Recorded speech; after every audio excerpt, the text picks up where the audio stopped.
Order! Order! You are an incorrigible delinquent at times. Behave yourself, man!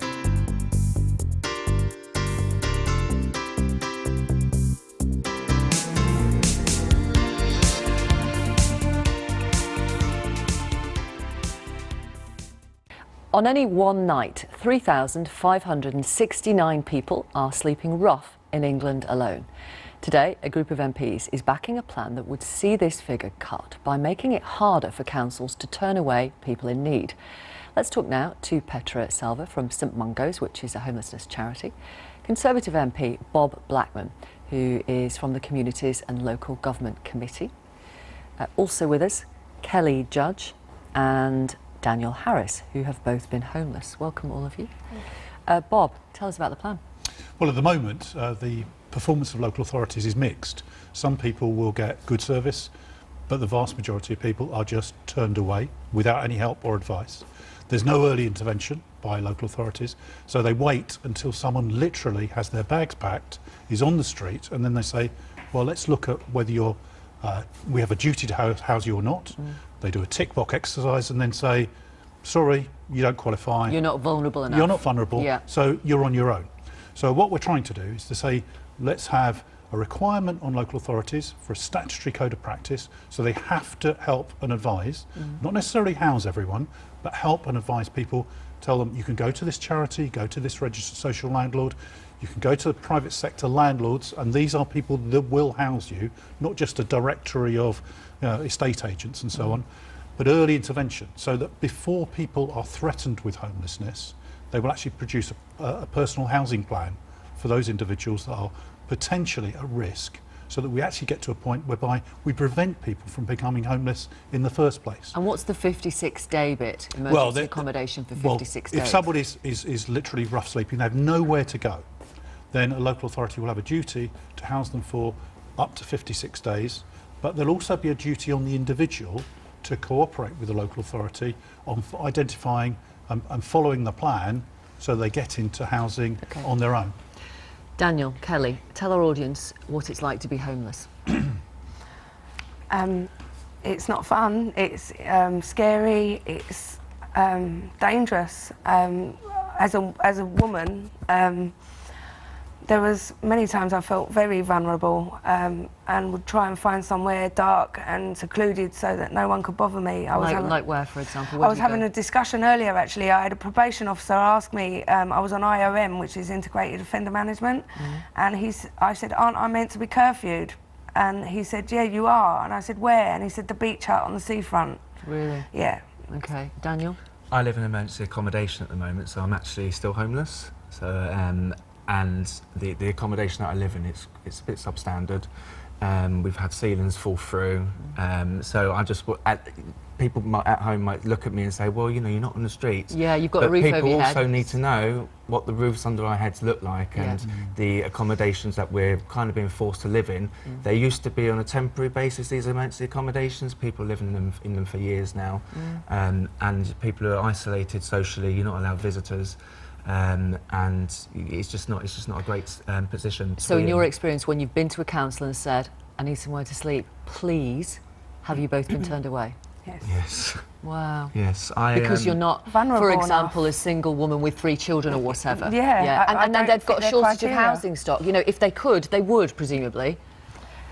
Well, of course. Yeah, there is social housing at its worst, I believe, but the criteria you have to meet to become like the tick boxes, like Bob was saying, I don't fit that. No. So they can't assist. Whether I've just come out of prison, whether I'm in treatment of domestic violence, whatever the case may have been. And that's one of the sad things. I've set up a residents action group for people in emergency and temporary accommodation, and why I've done that is through my own experience and what I've dealt with. When I went to the council, I mean, I've actually had, I originally got turned down, so they originally said I wasn't eligible for homelessness. Then that had to get overturned, I had to get legal professionals involved. And you've got to imagine you're at the worst point of your life, you've just gone through an extreme, you know, traumatic crisis, and you're having to deal with that. And then the other side, what people, I really want to make clear to people is, there are many people that are profiting from us vulnerable at the moment, and the private sector of the emergency accommodation is massively increasing, and this policy, it's great because it is going to take people out of street homelessness view, but what we actually really need to be looking at is there is a 100% increase in Brighton and Hove for private limited companies having ownership of emergency accommodation, and they are making millions and millions of pounds. We know £10 billion has been spent every single year from housing benefit money going to private limited companies and landlords, and we have to really put pressure on the local authorities to actually build council housing as it used to be in the 60s. Petra, what do you think of the plan that people like Bob Blackman and others are backing, this statutory early intervention and then this 56-day accommodation straight away? Well, I mean, as an organisation that sees rough sleepers and homeless people every single day, we're fully supportive of it. It's a scandal that people have to turn to the streets or have to have bailiffs come at their door before they can get the help that they need. I think it's absolutely the right thing. Prevention is absolutely the right way to go. It's costly not to do this. In fact, it's a no-brainer not to do this, to extend the local authority's duty. It's costly for the individual once they get to that crisis point and once they get to the street. And it's costly to the taxpayer. In actual fact, I think that we would save money in the long term if we were to go further upstream and help people further upstream. I mean, I take the point that we need to build more social housing. I take the point that it's going to be stretching and difficult. But we see in one of our projects, 1/3 of people who've come to our door, who've been sleeping rough in the capital, have already, months beforehand, been to seek help from their local authority. Right. All we end up doing... That's where this plan would kick in, if the first time they go... The idea is, obviously... Sorry, go on. The idea, obviously, is that the local authority intervenes early. And as Petra says, this will save money in the long run. Because putting someone together again, after they've gone into drug and alcohol addiction, they're on the streets, they're suffering health problems, all of that costs the public services enormous sums of money. Be honest with our audience, what chance of this becoming legislation? Well, obviously we're waiting on making sure that the government support us. We've got cross-party support. I've got support what chance, from... then? Well, a very strong chance. Okay. A very strong chance. This is not the panacea for all ills. You know, we've got to increase the supply and we've got to do other things as well. But this is a starting point. Yeah. Is it true you might be made homeless again in November? Yeah, I'm currently in a dry house, but it's a charity-based organisation. So after the addiction, homelessness, prison, treatment, and a year of clean time and getting my life back together, I'm potentially facing being homeless again in November. Because the place runs out in November. Yeah, you only get allocated time in there, and there's no social housing. They used to get nominations from the council, but they don't get that no more because they haven't got it. So I would be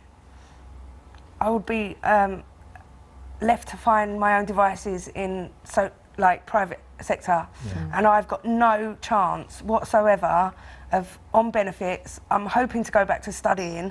I can't go back to studying because then I'd have to sign off benefits, get no housing benefit, which means I'd have to leave my accommodation. It's just a cycle. And that potentially the stress of finding somewhere to live could lead me back to the streets, which could lead me back to using, which could lead me back to crime, back to prison, and back to where I was this time last year. Wow. Okay, that's not going to happen then, hasn't it? Yeah. Definitely. Okay. I'm going to try everything I can to not let that happen. Yeah, okay. But then at the same time, you know, you've got Bob here that signed, you know, that voted for the housing and planning bill, which basically is the final nail in the coffin for social housing.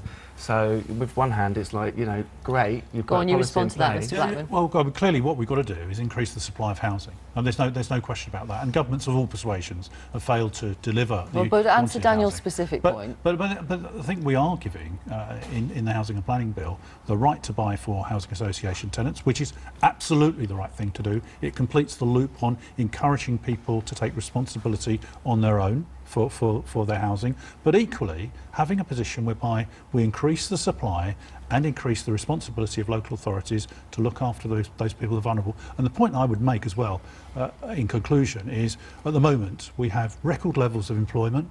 a very relatively low level of unemployment, yet still we have people sleeping rough in this country. Quick That is a final word scandal from we have to Daniel, resolve. quick final I just want word. to come back. The right to buy in Wales and Scotland has been taken away now, and I have to say that most of the right to buy properties that are on the market now that are private, within the private sector of housing, they used to be social housing, and now the price of them are 4 times as much. Okay. It's not working, and Okay. it needs to stop. All right, thank you all. Thanks very much for coming. Thanks. Thank you.